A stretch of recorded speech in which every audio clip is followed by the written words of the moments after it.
MDG TV, une chaîne Went pour la cause de Christ.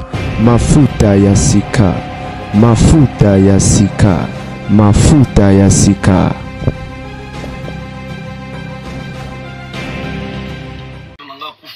Après un mois de mariage, grand frère Nanga Moussoua Koufaka, quelques jours après mariage naïe, et un message à Ndekomoro Nathalie après que Alanda enseignement n'abissou sur les hôtels des familles. Et plusieurs vidéos sur les réseaux sociaux ces derniers temps. Ndekomoro Ndekomala après mariage à Koufi, une femme à Bali après à Kekobota à Koufi.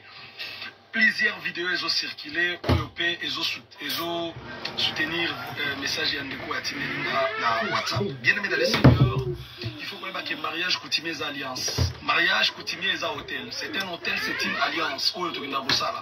Les mariages coutumiers n'engagent pas seulement Yona, Fifi, Yona, Junior. Ils ont engagé dans centre, dans lois établies à deux familles. C'est là que mon akabako sengabino calibre, bako sengabino munduki, bako sengabino pour dire bako sengabino makasu, biloko ozomona physiquement, ça n'a pas de valeur, mais spirituellement, biloko wanezo symboliser biloko boyebité. Et derrière ce qu'on donne là dans les mariages, il y a d'autres choses où ils ont un sacrifice. Il y a un moment où ils ont un muluba, tous bala mukongo, papa na bino ko luka, mukongo moko, so bino boza baluba luki, papa moko mukongo ayebi makambo bakongo, ayebi bakutima bakongo pour vérifier facture, ayebi loko ni basengi où ils ont na kutima wana te. Parce qu'il y a d'autres choses où bazo sengi za sacrifice. Alors bien aimé dans le Seigneur, il faut que chaque famille est un hôtel, chaque famille est un esprit, chaque famille est un ballon.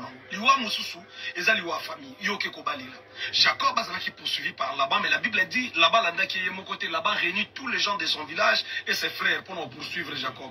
Pour dire que une fois yo pesidot au côté de la famille moko somolo, mariage les ko engagé kakayote, mariage les ko engagé binomi balete engagé ba centre na bino. Maintenant ils ont la basi mususu na moi ibosoko moni aza célibataire mais spirituellement aza marié. Il y a des familles oyo babali sabana na bango na butu ezana ba famille ozo mona mona mobali otambola zana mbongo membongo na yete ezambongo wa famille ezankodia ezalupe mba famille na bango azana mwasi ya butu tango ko bala yo ba esprit ne ko boma yo ndenge moko ozo mona basi musu batambola ka yo zo kuta na famille mususu babota ni 4 5 bana basi bavanda wana yo de belle femme babimate bapalate bazobota le ponga famille. Tu crois que baza ba célibataire? Non, spirituellement basi ya noko basi ya papa ndenge yo kaka même makambo ezaka na bayanzi ote yaza kintuidi il faut qu'on sa double dot toujours à libala naye. Toutes ces choses ezalaka partout hein, quand na bayanzi c'est partout spirituellement. Quand vous rêvez ba mari ba femme de nuit, ce sont des mariages sérieux spirituellement.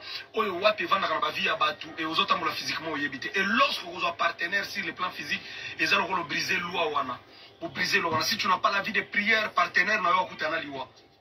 Il y a un moment où il y a une délivrance, c'est bien, il y a organiser mariage de rêve, mais les aspects spirituels sont très importants. Il y a que Basambe la pour le famille aux okota. Mobali a cause à la bien, ma outina famille aux hôtels il y a sacrifice. Et victime cause à la yo. Moi c'est à cause à la kitoko, elle est très belle, mais elle vient dans une famille où il y a des hôtels de sacrifice. Sous qui sont moi si moi la vie de prière te.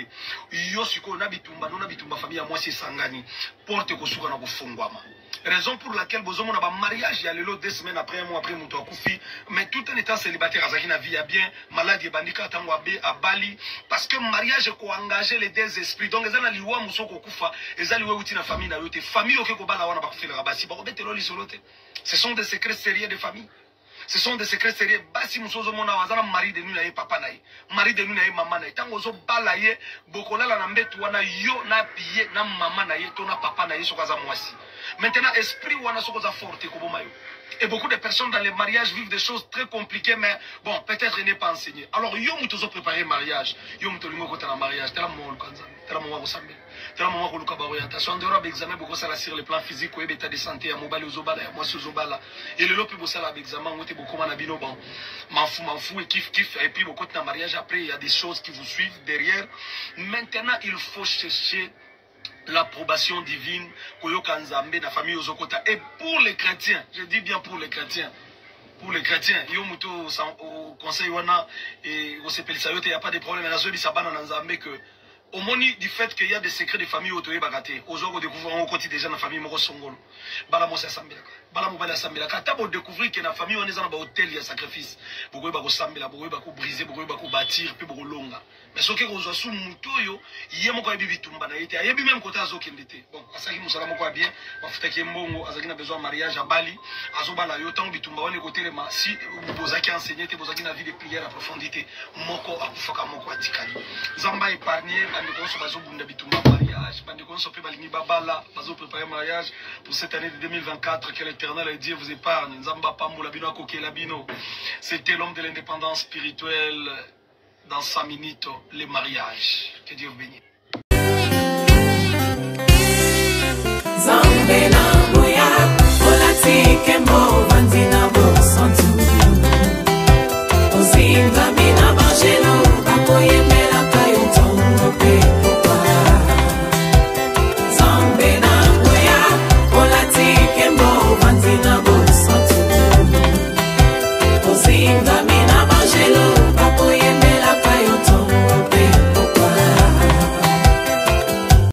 MDG TV, une chaîne Went pour la cause de Christ. Mafuta Yasika, Mafuta Yasika, Mafuta Yasika.